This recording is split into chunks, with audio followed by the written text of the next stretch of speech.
ഞാനൊരു അഭ്യുദയകാംക്ഷയാ. അതെന്തൊരു പേര്? അഭ്യുദയകാംക്ഷി. കൊച്ചെ, നേരെ ചൊവ്വയുള്ള പേരെന്തെങ്കിലും ഉണ്ടെ പറ. എനിക്കിങ്ങനെയുള്ള പേരൊന്നും ദഹിക്കത്തില്ല. അല്ല, അല്ലെങ്കിൽ തന്നെ ഒരു പേരിലൊക്കെ എന്തിരിക്കുന്നു? പേരിലല്ലല്ലോ കാര്യം, അറിയിക്കുന്ന കാര്യത്തിലല്ലേ. അതെ, എനിക്കിങ്ങനെ വളച്ചു കെട്ടി പറയുന്ന ശീലമൊന്നുമില്ല. അങ്ങനെ പറയുന്നവരെ എനിക്കിഷ്ടമല്ല. എന്തെങ്കിലും ഉണ്ടെങ്കിൽ മുഖത്ത് നോക്കി പറയണം. അതിപ്പോ ഫോണിലൂടെ മുഖത്ത് നോക്കി പറയാൻ പറ്റില്ലല്ലോ. വേണ്ട, അല്ലാതെ കാര്യങ്ങൾ നേരിട്ട് പറയണം. എന്താ നിനക്ക് പറയാനുള്ളത്? കുഞ്ഞേച്ചി പറഞ്ഞ പെണ്ണായിരിക്കോ ഈ വിളിക്കുന്നത്? അങ്ങനെയാണെങ്കിൽ അവള് പറയാൻ പോകുന്നത് പപ്പി എന്റെ മകളല്ലെന്നും പപ്പിയെ ഞാൻ പ്രസവിച്ചിട്ടില്ലെന്നും ആയിരിക്കും. ഇതറിയുമ്പോ ഇവിടെ ഒരു ഭൂകമ്പം തന്നെ ഉണ്ടാകും. എങ്ങനെയാ ഈശ്വര ഈ ഫോൺ കോൾ ഒന്നും മുടക്കുക? എനിക്ക് നിങ്ങൾ പറയുന്നതൊന്നും മനസ്സിലാവുന്നില്ല. സത്യഭാമയുടെ വീടിനുള്ളിൽ തന്നെ സത്യഭാമയെ ചതിക്കുന്നവരുണ്ട്. അവര് വർഷങ്ങളായിട്ട് സത്യഭാമയെ ചതിച്ചോണ്ടിരിക്കുക. എന്നെ ചതിക്കുന്നുവെന്നോ? ആര്? കൊച്ചെ, പറയുമ്പോ വ്യക്തമായിട്ട് പറയണം, ഇല്ലെങ്കിൽ പറയരുത്. ഞാൻ വ്യക്തമായിട്ട് കാര്യങ്ങളെല്ലാം അറിഞ്ഞിട്ട് തന്നെയാ സംസാരിക്കുന്നത്. നിങ്ങൾ ആ വീട്ടിൽ ചതിക്കപ്പെട്ടോണ്ടിരിക്കുക. കൊച്ചെ, എന്തെങ്കിലും പറയാനുണ്ടെങ്കിൽ തെളിച്ചു പറഞ്ഞോണം. ഇങ്ങനെ തലയും വാലുമില്ലാതെ എന്നോട് സംസാരിക്കരുത്. എനിക്കത് ഇഷ്ടമല്ല. ഇത് കുഞ്ഞേച്ചി പറഞ്ഞ നമ്പറിൽ നിന്ന് തന്നെയാ. ഇനി അവള് പറയാൻ പോകുന്ന സത്യം കേട്ട് സത്യമ്മ ഞെട്ടും, എന്നെ ക്രൂരമായി നോക്കും, പിന്നെ എന്നെ ഈ വീട്ടിൽ നടിച്ച് പുറത്താക്കും. സത്യഭാമയുടെ വീട്ടിലുള്ള പപ്പിമോള് ശരിക്കും ആരാണെന്നറിയോ? ആരുടെ മോളാണെന്നറിയോ? നീ ഏതാടി? വായിക്കൊള്ളാത്ത പേര് പറഞ്ഞപ്പോഴേ തോന്നി ഇങ്ങനെ എന്തെങ്കിലുമൊക്കെ വിളിച്ചു പറയൂന്ന്. എന്റെ കൊച്ചുമോള് പപ്പി ആരാണെന്ന് നീ പറഞ്ഞിട്ട് വേണോടി ഞാൻ അറിയാന്. നിനക്കറിയാമെന്നോ? എങ്കി പറ, നീ പറ. പപ്പി യഥാർത്ഥത്തിൽ ശ്യാമയുടെയും രോഹിത്തിന്റെയും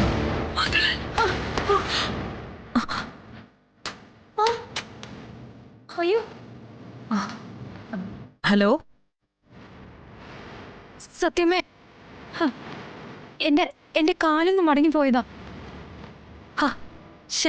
കട്ടായോ? ഞാൻ അറിഞ്ഞില്ല, സോറി സത്യമേ. അയ്യോ, ഡിസ്പ്ലേ പോയല്ലോ. കോള് പോകുന്നില്ലല്ലോ. സോറി സത്യമ്മ, ഞാനിത് മനഃപൂർവ്വം ചെയ്തതല്ല. കുഴപ്പമില്ല, അതിപ്പം ഫോൺ ശരിയാക്കി എടുക്കാം. സംഭവിച്ചു പോയില്ലേ, ഇനി പറഞ്ഞിട്ട് എന്താ കാര്യം? ഭാഗ്യം.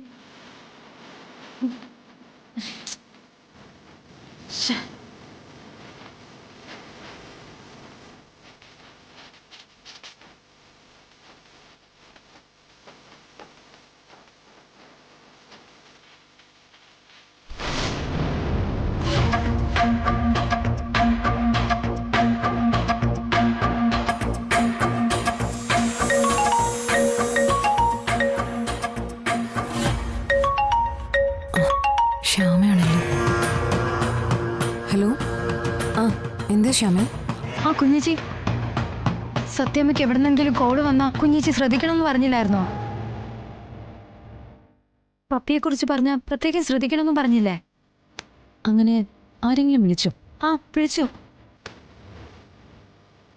സത്യമ്മ ഇവിടെ ആരൊക്കെയോ ചേർന്ന് ചതിക്കുന്നു എന്നാ വിളിച്ചവര് പറഞ്ഞ്. അപ്പോൾ അത് അവള് തന്നെയാ. അവള് കുടുംബം കലക്കാൻ വേണ്ടി ഒരുങ്ങി ഇറങ്ങിയിരിക്കുക. ഇതിപ്പോ ഞാൻ ഉണ്ടായതുകൊണ്ടും കുഞ്ഞേച്ചി എന്നോട് പറഞ്ഞിട്ടുള്ളത് കൊണ്ടും ഞാൻ ആ ഫോൺ വിളി തടസ്സപ്പെടുത്തി. അതെന്തായാലും നന്നായി. പക്ഷെ അവൾ ഇനിയും വിളിക്കും. അവളങ്ങനെ പെട്ടെന്ന് ഒഴിഞ്ഞു പോകാൻ ഒരു സാധ്യതയില്ല. പ്രതികാരം, അതാണല്ലോ അവളീ കാണിച്ചു കൂട്ടുന്നതിനിട്ടിരിക്കുന്ന പേര്. കുഞ്ഞേച്ചി, എനിക്ക് പേടിയാവുക. ഫോണില് ഭീഷണിപ്പെടുത്തുന്നോളൂ പെട്ടെന്ന് ഒരു ദിവസം വീട്ടിലേക്ക് കയറി വന്നാലോ? പപ്പിയെയും സത്യയെ സംബന്ധിക്കുന്ന വിവരങ്ങള് സത്യമ്മയോട് നേരിട്ട് പറഞ്ഞാലോ? നേരിട്ട് വരാൻ ഭയമുള്ളതുകൊണ്ടാണല്ലോ ഫോണിൽ കൂടെ ഭീഷണി മുഴക്കുന്നത്. അതുകൊണ്ട് ആ പേടി വേണ്ട. പക്ഷെ അവള് വീണ്ടും ഫോൺ ചെയ്യാൻ സാധ്യതയുണ്ട്. അത് നീ ഒന്ന് ശ്രദ്ധിച്ചാൽ മാത്രം മതി. ശരി കുഞ്ഞേച്ചി, ഞാനത് ശ്രദ്ധിച്ചോളാം.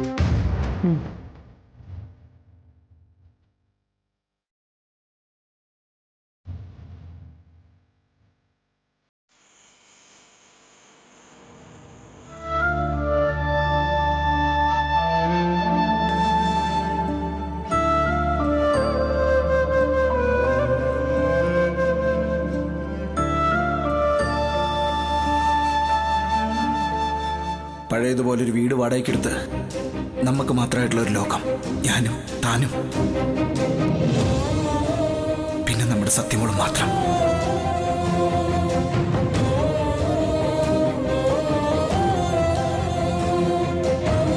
മനസ്സുകൊണ്ട് ഞാൻ ആഗ്രഹിച്ച കാര്യം നടക്കാൻ പോകുന്നത്. അച്ഛനെ കാണണമെന്നുള്ള സത്യയുടെ ആഗ്രഹം ദിവസം ചെല്ലുന്തോറും കൂടിക്കൊണ്ടിരിക്കുക. ഒടുവിൽ ഇതെന്ത് മറുപടിയിൽ അവസാനിപ്പിക്കുമെന്ന് പറയാനും പറ്റില്ല. പക്ഷേ ഒന്നിച്ച് താമസിക്കുമ്പോൾ സത്യം അറിയിക്കാതിരിക്കാനും പറ്റില്ല. വിഷ്ണുവേട്ടൻ അച്ഛനാണെന്നുള്ള സത്യം. പല ചോദ്യങ്ങൾക്കും മറുപടി പറയേണ്ടി വരും. ഒന്നല്ല, പല ഭാഗത്തു നിന്നും ചോദ്യങ്ങളുണ്ടാവും. എല്ലാവർക്കും വ്യക്തമായ ഉത്തരവും കൊടുക്കേണ്ടി വരും. എല്ലാം അറിയാവുന്ന അമ്മയും വിഷ്ണുവേട്ടന്റെ വാക്കുകൾ കേട്ട് സമാധാനത്തിരിക്കുക. മൂടി വെക്കപ്പെട്ട ചില സത്യങ്ങൾക്ക് എന്നേക്കുമായ ഒരു മോചനം അതുണ്ടായേ തീരും. മോളെ, ഇതങ്ങോട്ട് കഴിച്ചിട്ട് ഫോൺ നോക്ക്. ഞാൻ കഴിച്ചോളാം ശാരദാമ്മേ. അവിടെ വെച്ചോ ശാരദാമ്മേ, ഞാൻ കഴിച്ചോളാം. അച്ഛൻ കഴിച്ചോന്ന് അറിയില്ലല്ലോ. ഈശ്വര, ഈ കുഞ്ഞിനെ ആരെങ്ങനെ കിടന്ന് വിളിക്കുന്നത്? ഇനി വിഷ്ണു വല്ലോ ആണോ? ശാരദാമ്മ എന്തെങ്കിലും പറഞ്ഞോ? അച്ഛനൊക്കെ കഴിച്ചു കാണും മോളെ. ഇത്ര നേരമായില്ലേ? അതറിയാൻ എന്തോ ഒരു വഴി. എന്തറിയാൻ? അച്ഛൻ കഴിച്ചോന്ന്. എന്നാലും ഒന്ന് വിളിച്ചു പറയണ്ടല്ലേ ഒരു സമാധാനത്തിന്. അത് പോട്ടെ, മോളിത് കഴിക്കേ. എന്നാലേ ശാരദാമ്മയ്ക്ക് സമാധാനവും. കഴിക്കടാ. ശാരദ അമ്മ പറഞ്ഞ പോലെ അച്ഛൻ ചിലപ്പോ ബിസി ആയിരിക്കും. അതുകൊണ്ടായിരിക്കും വിളിക്കാത്തത്. അല്ലാതെ ഇഷ്ടക്കേടുകൊണ്ടൊന്നും അല്ലായിരിക്കും. പിന്നെ എപ്പോഴും ഇങ്ങനെ വിളിച്ചോണ്ടിരിക്കണം എന്ന് പറഞ്ഞാ എത്ര ഇഷ്ടമുള്ള അച്ഛനും ചെറിയൊരു ഇഷ്ടക്കേടൊക്കെ ഉണ്ടാവൂലേ?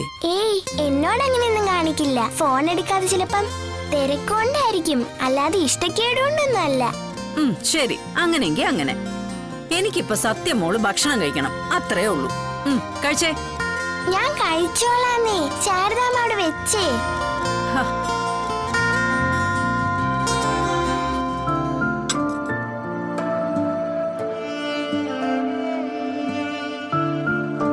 എന്റെ കൃഷ്ണ, ഈ കുരുന്നിന്റെ മനസ്സ് നീ ഇത് എങ്ങോട്ടൊക്കെയായി കൊണ്ടുപോകുന്നത്? ഇതിനെന്തിനാ ഇങ്ങനെ ആശ കൊടുക്കുന്നത്? ഈ വിളിക്കുന്നത് ആരാണെങ്കിലും ഈ കുഞ്ഞിനോട് ചെയ്യുന്ന ക്രൂരതയാ ഒരാൾക്കും പൊറുക്കാനാവാത്ത തെറ്റ്.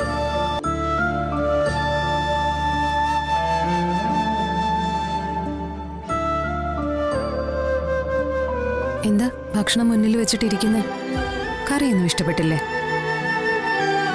അതൊന്നുമല്ല, അച്ഛൻ വിളിച്ചില്ല, അതിന്റെ സങ്കടമാ. ഞാൻ പറഞ്ഞു അച്ഛൻ ബിസി ആയിരിക്കുമെന്ന്. എന്താ അമ്മ ഇതൊക്കെ? അവള് കുട്ടിയാണെന്ന് വിചാരിക്കാം. അമ്മയെ അതിനൊപ്പം എടി, എന്തെങ്കിലും 4 പറ്റ് ഉള്ളി ചെല്ലണ്ടേ?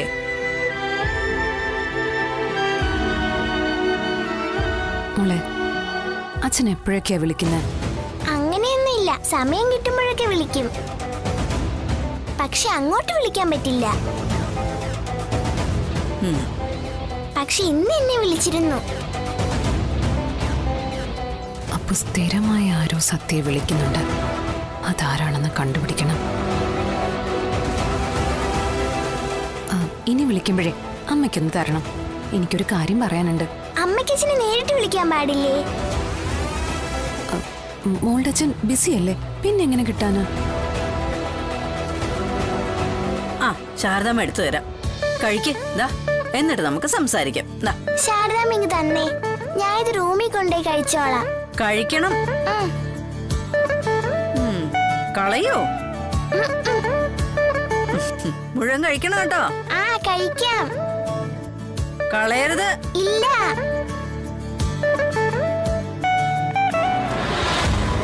സത്യ ഫോൺ വിളിക്കുന്ന ആളെ ഉടനെ കണ്ടുപിടിക്കണം. വേണം മോളെ.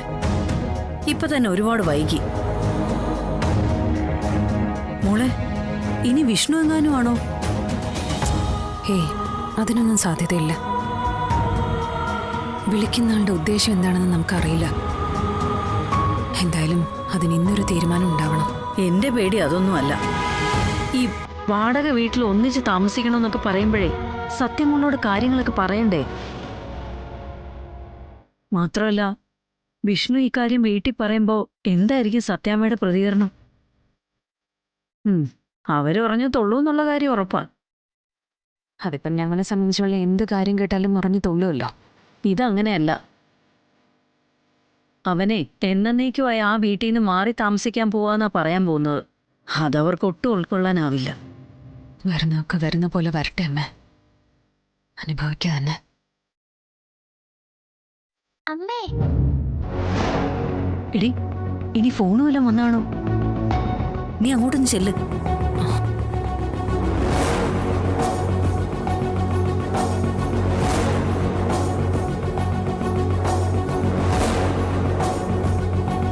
ദേവി, നീ തന്നെ കാത്തോളേ.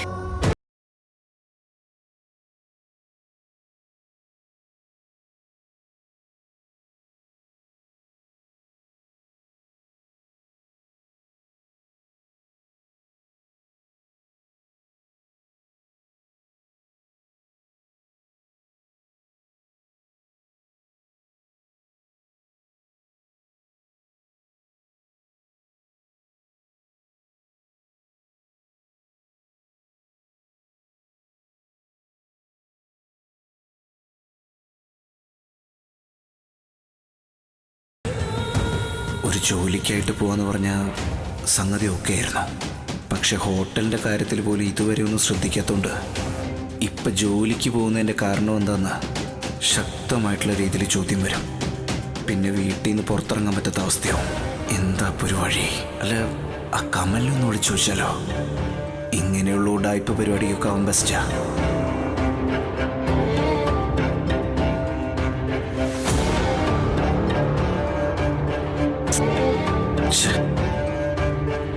മാറി താമസിക്കാത്ത ടൈം നല്ല ബെസ്റ്റ് ടൈമാണെന്ന് തോന്നണേ. ഒരു സഹായം ചോദിക്കാന്ന് വെച്ചാൽ ആരുമില്ല.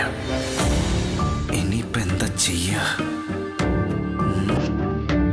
എങ്ങനെ ഈ വിവരം ഇവിടെ അവതരിപ്പിക്കുക?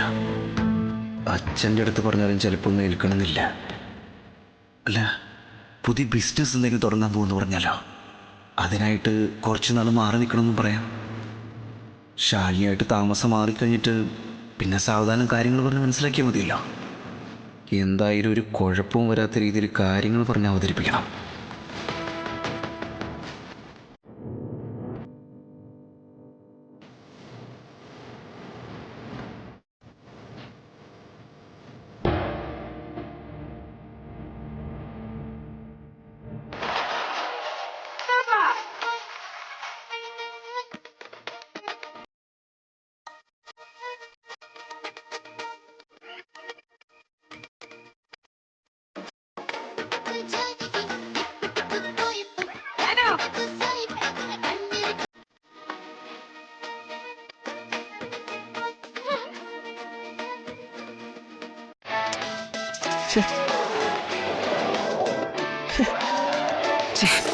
എന്ത് പരിപാടി?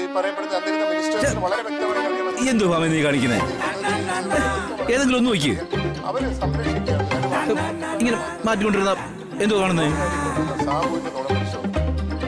എന്തെങ്കിലും ഒന്ന് മനസ്സമാനത്തോടെ കാണാന്ന് വെച്ചാ അപ്പൊ വരും. എന്നിട്ട് ഈ തോക്കെടുത്തുള്ള വെടിവെപ്പാ. ഒരല്പം മനസ്സമാനത്തിന് വേണ്ടിയാ ഇവിടെ വന്നിരിക്കുന്നത്. അതും സമ്മതിക്കില്ല വെച്ചാൽ വലിയ കഷ്ടമാണ്. എന്റെ രാഘവേട്ട, മനസ്സിന് സമാധാനം തരുന്ന പരിപാടി എന്ന് പറയുമ്പോ രാഘവേട്ടൻ എന്താ ഉദ്ദേശിക്കുന്നേ? എല്ലാ സ്ഥലത്തും കൊള്ളയും കൊലപാതകവും മാത്രമാ. ഇനി പിന്നെ വാർത്തയൊന്നും വെക്കാന്ന് കരുതിയാലോ? നാട്ടിൽ നടക്കുന്ന കാര്യം കേട്ടാ പിന്നെ ഉള്ള ഉറക്കവും പോവും. ആളൊക്കെ മതിയല്ലോ. പത്രം എടുത്ത് നോക്കിയാലും കാണുന്ന വെട്ടുമുത്തും തന്നെ. നാട് നശിച്ചു, നശിപ്പിച്ചെന്ന് പറഞ്ഞാൽ മതിയല്ലോ. അല്ല രാഘവേട്ടൻ, ഞാൻ ചിന്തിക്കായിരുന്നേ, നമ്മുടെ ഈ ഫോൺ ഇല്ലാതിരുന്ന കാലത്ത് മനുഷ്യൻ എങ്ങനെയാ ജീവിച്ചിരുന്നത്? നമ്മുടെയൊക്കെ ജീവിതത്തിലെ ഒഴിച്ചുകൂടാനാവാത്ത ഒന്നാ ഈ ഫോൺ എന്ന് പറയുന്ന സംഗതി. രാഘവേട്ട, ഇന്ന് എന്റെ അവസ്ഥ കണ്ടില്ലേ? ഒന്നും ചെയ്യാനില്ലാതെ മുഷിച്ചിലായി പോയി. അല്ല, ഭാമയുടെ ഫോൺ എന്തിയെ? ആ, രാഘവേട്ടനോട് ഞാൻ പറഞ്ഞില്ലേ, ശ്യാമയുടെ കൈതട്ടി ഫോൺ താഴെ വീണെന്ന്. രോഹിത് അത് ശരിയാക്കാന്നൊക്കെ പറഞ്ഞ് വാങ്ങിച്ചോണ്ട് പോയിട്ടുണ്ട്.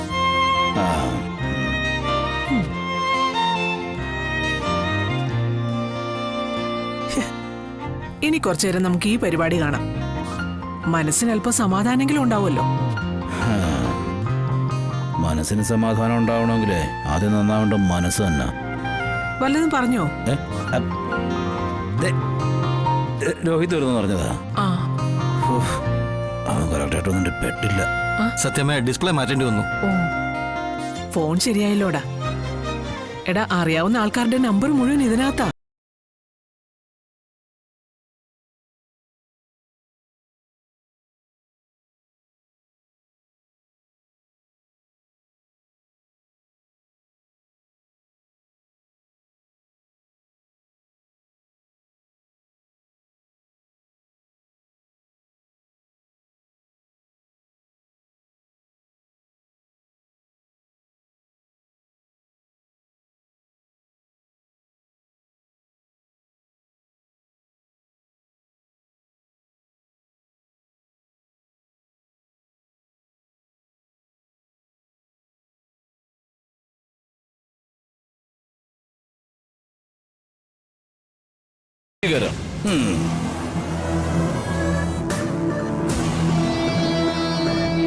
ഡാ മക്കളെ, ഡാ അതൊന്ന് ഉറക്കെ വെച്ചോളാം, ഞാനൊന്ന് കേൾക്കട്ടെ.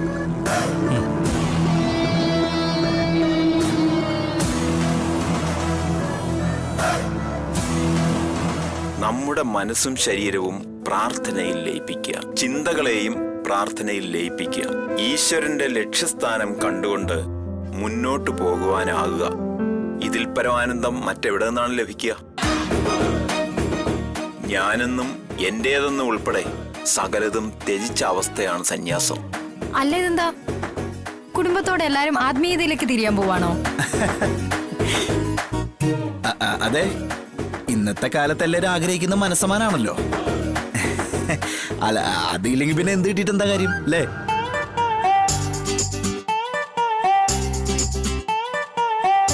അദ്ദേഹം പറയുന്നത് അതിലേക്കുള്ള വഴിയാ. പ്രാർത്ഥനയ്ക്ക് ഏറ്റവും ഉത്തമമായ സ്ഥലം ക്ഷേത്രം തന്നെയാണ്.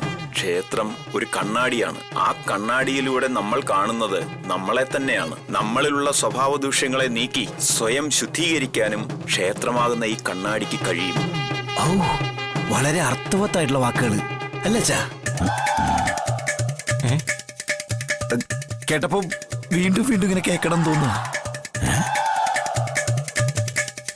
അങ്ങേരുടെ വാക്കുകളെ, ഓ, പണ്ഡിതനാ, മഹാപണ്ഡിതൻ. പണ്ഡിതനാ, എന്താ താടിമീശി.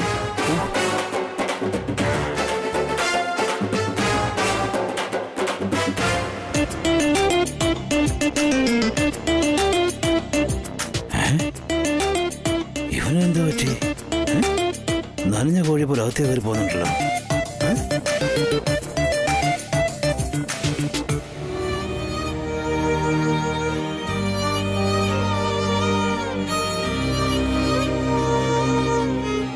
അച്ഛൻ ഇതുവരെ വിളിച്ചില്ലല്ലോ. എന്തായിരിക്കും? ജോലി തിരക്കൊണ്ടാവോ? അതോ എന്നെ വിളിക്കാൻ മറന്നുപോയതാണോ? എന്താ ഇപ്പൊ ചെയ്യ? അച്ഛന്റെ ശബ്ദം ഒന്ന് കേൾക്കാൻ എന്താ ഒരു വഴി?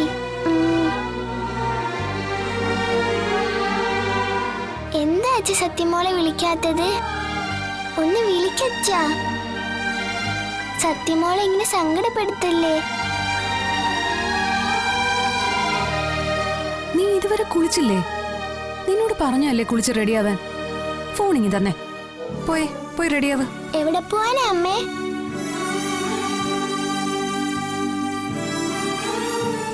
നമ്മള് വേറെ വീട്ടിലേക്ക് താമസം മാറുക. അപ്പൊ ഈ വീടോ? ഇതിവിടെ ഉണ്ടാവും. ഇവിടെ ശാരദാമ്മ ഉണ്ടാവും. അപ്പൊ നമ്മൾ മാത്രം താമസം മാറുവാണോ? നമുക്ക് ശാരദാമ്മയും കൂടി കൊണ്ടുപോവാ അമ്മേ. ആഹാ, ശാരദാമ്മയ്ക്ക് ഇവിടെ ഹോട്ടലിന്റെ കാര്യമൊക്കെ നോക്കണ്ടേ മോളെ? പക്ഷെ ശാരദാമ്മ ഇടയ്ക്കിടയ്ക്ക് അങ്ങോട്ട് വരും മോളെ കാണാൻ. അതുപോലെ അച്ഛൻ വരും അങ്ങോട്ട്.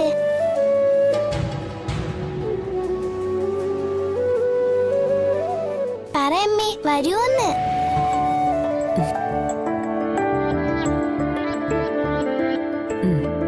വരും. ഉറപ്പാണോ?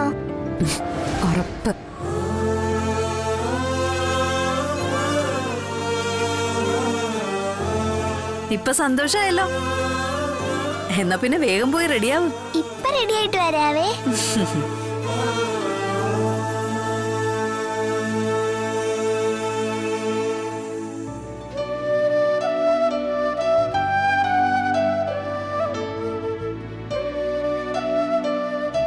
മോളെ, ഇനിയൊന്നും ഒളിച്ചു വെക്കണ്ട. വിഷ്ണു കൂടി വന്നിട്ട് സത്യോടെ എല്ലാം തുറന്നു പറയണം. എന്നിട്ട് ഇനിയെങ്കിലും നിങ്ങൾ എല്ലാരും കൂടി സന്തോഷമായിട്ട് ജീവിക്കും. സത്യയുടെ മനസ്സിപ്പോ കൈവിട്ട് പോയിക്കൊണ്ടിരിക്കുക. നിങ്ങൾ ഒന്നിച്ച് താമസിക്കാൻ തുടങ്ങിയാലേ അത് തിരിച്ചു പിടിക്കാൻ പറ്റൂ. അവളെ വിളിച്ച് സംസാരിക്കുന്നത് ആരാണെന്ന് അറിയണം. വിഷ്ണുവേട്ടൻ കൂടി വന്നിട്ടേ അതിനൊരു തീരുമാനം ഉണ്ടാക്കാൻ പറ്റും. വിളിക്കുന്ന ആളുടെ ഉദ്ദേശം എന്താണെന്ന് അറിയണമല്ലോ.